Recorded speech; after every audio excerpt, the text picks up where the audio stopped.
Hola, bienvenidos. En este video vamos a dar una demostración del teorema de Bolzano. El teorema de Bolzano dice básicamente que si tenemos una función definida, una función continua, definida en un intervalo a, b, tiene que ser continua en todo este intervalo, tal forma que digamos que en f de a empieza por abajo y en f de b termina por arriba del eje de las x, entonces debe de existir al menos un punto donde cruza el eje de las x. O al revés, si la función en f de a es positiva y en f de b es negativa, es decir, empieza arriba y termina abajo, debe existir al menos un punto donde cruza el eje de las x, ¿no? Tiene que ser algo así. Puede que crucen varios puntos, ¿no? Pero al menos va a haber uno. En este caso hay tres. Pero el teorema siempre asegura al menos la existencia de uno. ¿Cómo se formula el teorema de Bolzano? Bueno, aquí pusimos una formulación. CF es una función continua en todo el intervalo cerrado y acotado a, b. Y supongamos que f de y f de b tienen signos opuestos. Entonces, para asegurar que uno empieza arriba, termina abajo o al revés. Entonces aquí tenemos varios casos, ¿no? F de A, son solamente dos casos, F de A positivo y F de B negativo o al revés. F de A negativo y F de B positivo. Entonces me está diciendo que tiene signos opuestos. Si eso pasa, entonces existe al menos un punto en el intervalo a, b abierto, de tal forma que en ese punto la función se hace cero. Bien, un valor de este tipo, donde la función se anula, se llama un cero o una raíz de la función. Y estos puntos son muy importantes porque estos puntos aseguran la existencia de muchos tipos de ecuaciones.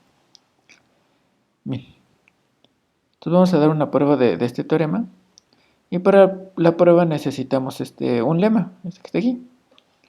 Entonces en este lema tenemos una función definida en un intervalo abierto, a, b. Tenemos un punto en el intervalo de tal forma que la función es distinta de cero. La hipótesis extra es que la función tiene que ser continua en ese punto. Entonces bajo esas condiciones va a existir y una vecindad centrada en C, de tal forma que f de x siempre tiene el mismo signo para todos los puntos x en la vecindad centrada en C. Es decir, o todos los puntos en la vecindad son positivos, o el otro caso es que todos los puntos de la vecindad son negativos. ¿Cómo se vería un poco el dibujo? Esto sería algo así. Entonces tengo mi intervalo, la función está definida en este intervalo. En este C es distinta de 0, entonces hay dos casos.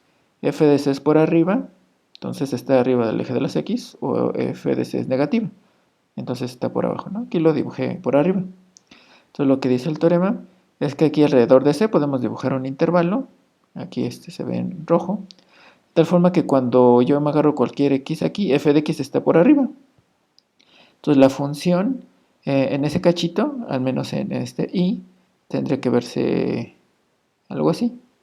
Siempre tiene que estar por arriba del eje de las X. A lo mejor más adelante baja, ¿no? Pero al menos en este intervalo siempre tiene que tener el mismo signo que el centro, ¿no? Que en este caso es positivo. Eso siempre tendría que quedar por arriba. Bien. Entonces vamos a ver la demostración.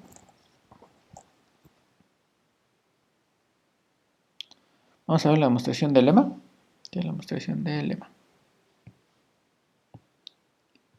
Entonces, como la función es distinta de 0 en C, hay dos casos, f es positivo o f es negativo. Vamos a suponer que f es positivo, el otro caso es muy similar.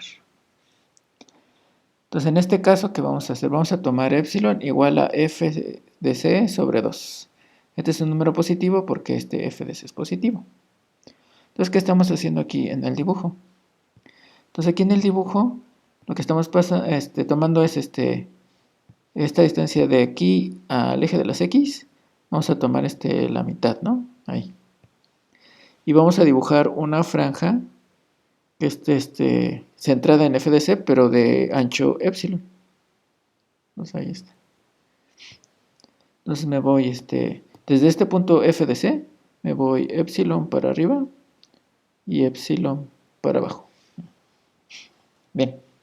Entonces, ¿cuál es la idea de la demostración?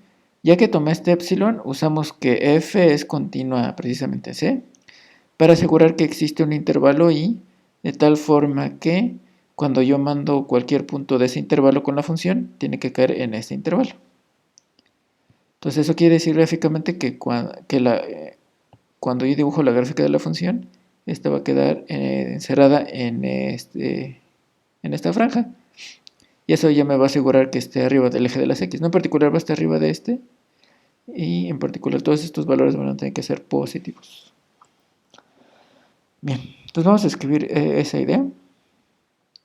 Como f es continuo en C, existe una delta, la de la continuidad, de tal forma que si agarro un punto, que si un punto está en la vecindad, déjenme cambiar de color. Si un punto está en la vecindad centrada en C y radio delta, es decir, si x está en el intervalo C menos delta, C más delta, entonces la distancia de f de x a f de c tiene que ser menor que mi epsilon. Aquí una nota, siempre podemos suponer que este intervalo está contenido en el dominio de la función, en a, b. Si no, simplemente hacemos un poquito más chiquito. Y esto lo necesitamos para poder aplicar esto, ¿no? Bien. Entonces, ese es el intervalo que andamos buscando. Este i, en la forma c menos delta, c más delta, esta es una vecindad centrada en C. Y lo que vamos a probar ahorita es que para todos los puntos que estén en i, f de x es positiva. Aquí viene la razón. Entonces agarro un punto cualquiera en la vecindad i. Entonces por continuidad tenemos esto que está aquí. Y ahora lo que hacemos, vamos a abrir el valor absoluto. Si abrimos el valor absoluto va a quedar algo así. F de x menos f de c menor que epsilon. Así. Y nos vamos a quedar solo con esta parte, porque aquí vamos a poder despejar la f y la f va a ser mayor que algo, que lo que queremos, que f sea positivo.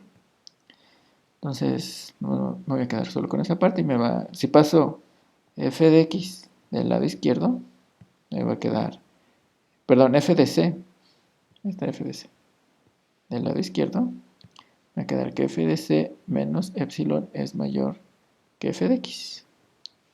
¿Pero quién es f de c menos epsilon? F de c menos epsilon era f de c sobre 2.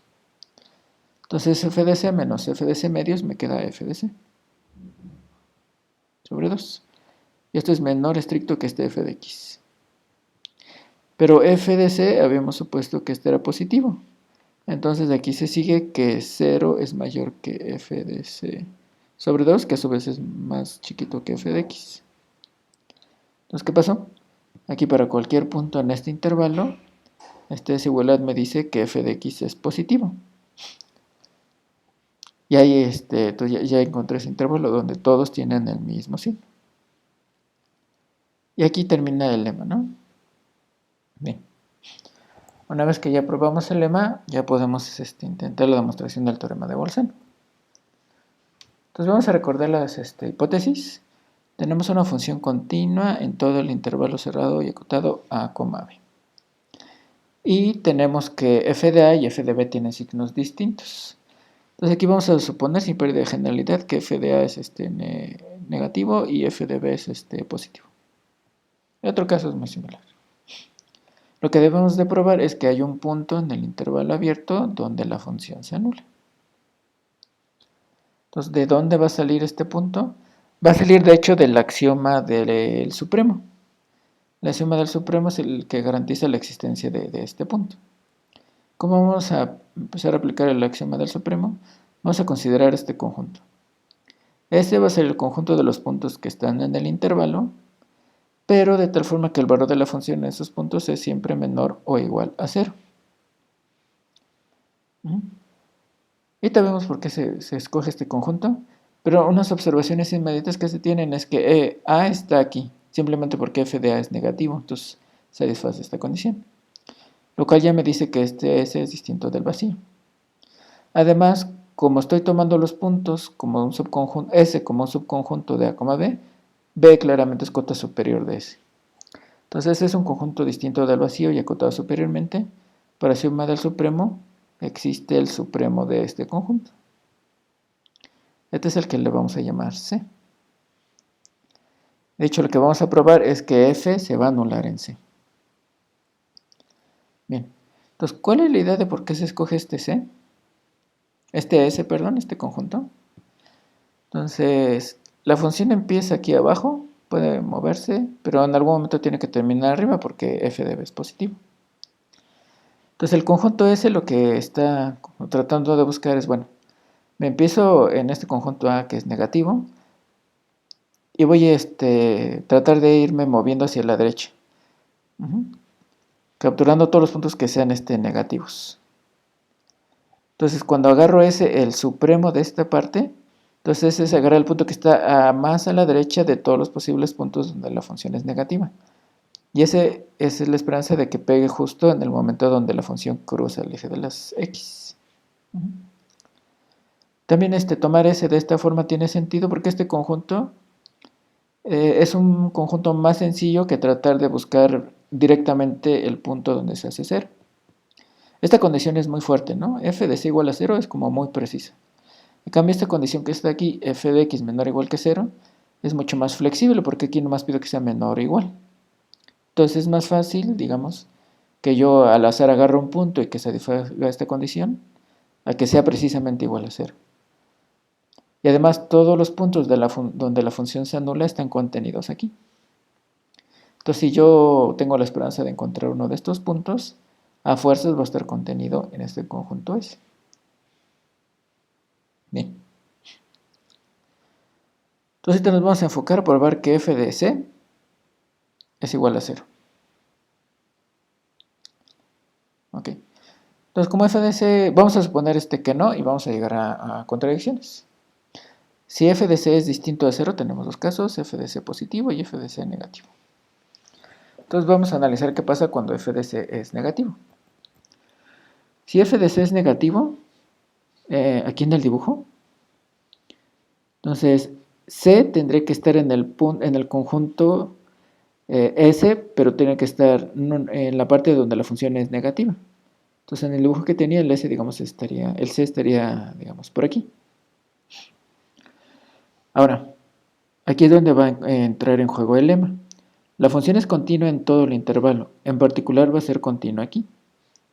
Entonces por el lema, aquí va a existir un intervalo pequeño, de tal forma que ahí la función es negativa, porque tiene que tener el mismo signo que este, ¿no? Entonces por el lema va a existir un intervalo i, y va a ser de la forma c menos delta, c más delta, para algún delta suficientemente chico, de tal forma que para todo punto que esté en este intervalo i, f de x tiene que seguir siendo negativo. Tiene que tener el mismo signo que este que está acá. Vamos a ver que esto nos va a llevar a una contradicción. Entonces digamos aquí está otra vez el dibujo. Este que está del lado izquierdo va a ser c menos delta. Y este que está aquí va a ser c más delta.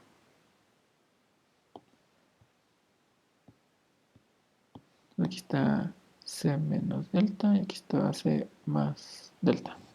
Ahí está. Entonces aquí lo que vamos a hacer, vamos a agarrar un punto que esté entre c y c más delta, ¿no? Si yo aquí el zoom, pues es un punto que está por aquí. Entonces puede ser cualquier punto, vamos a agarrar el punto medio nomás para tener un punto fijo.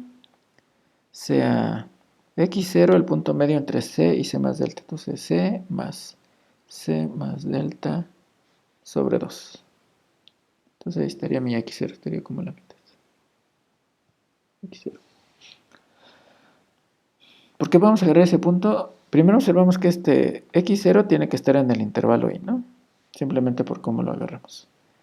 Lo cual implica que f de x0 es negativo porque todos en y tienen signo negativo. Y si es negativo, eso también implica que x0 está en el conjunto S. Porque se junta todos los que el valor de la función es menor o igual que 0. Bien. Pero además, x0, como lo agarramos, tiene que estar a la derecha de c. X0 es más grande que c. Entonces, ¿qué me está diciendo esto? Me está diciendo que hay un punto del conjunto S que rebasa a c. Entonces eso, de estas dos condiciones, de este y esta, me dice que C no puede ser cota superior de S. C no es cota superior de S. Porque ya hay un elemento de S que lo rebasa. Pues es una contradicción, pues C es el supremo. Y el supremo a fuerzas tiene que ser cota superior del conjunto. Entonces ahí tenemos la primera contradicción en el caso donde f de C es negativo. Ahora vamos a ver el caso f de C positivo. Aquí vamos a seguir usando el lema, no más que ahora f de C es positivo, entonces la C tendrá que estar de este lado donde la función es positiva. Entonces de nuevo va a existir un intervalo donde ahí la función sigue siendo positiva. Entonces por el lema va a existir un intervalo y la forma C menos delta, C más delta, tal que para todo x que esté en y, f de x sigue siendo positivo, ¿no? Tiene que tener el mismo signo que el de acá. Bien. Y ahora aquí para llegar a la contradicción vamos a utilizar la propiedad fundamental del supremo, que se había visto antes. ¿Qué quiere decir la propiedad fundamental? Quiere decir que si yo tengo el supremo del conjunto, y si me hago tantito para atrás, aquí qué tan atrás va a ser el C menos delta que viene del lema. Entonces si me hago tantito para atrás, aquí se cuela alguien del conjunto.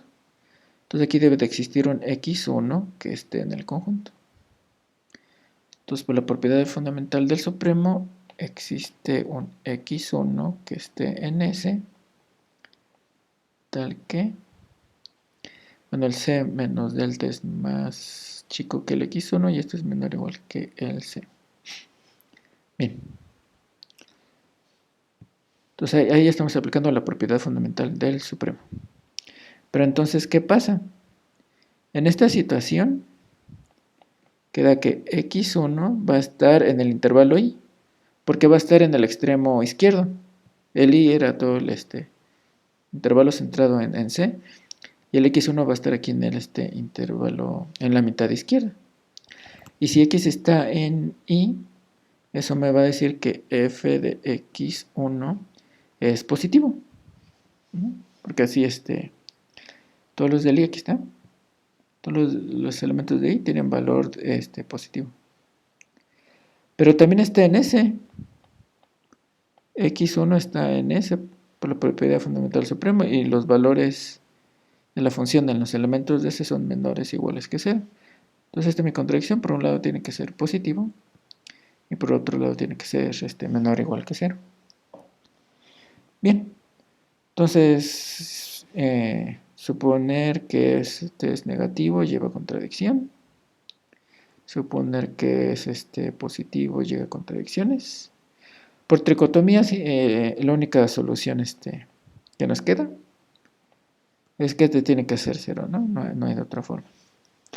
Y ese ya es al menos un 0 de los que andábamos buscando, ¿no? Aquí termina la demostración del teorema de Bolzano.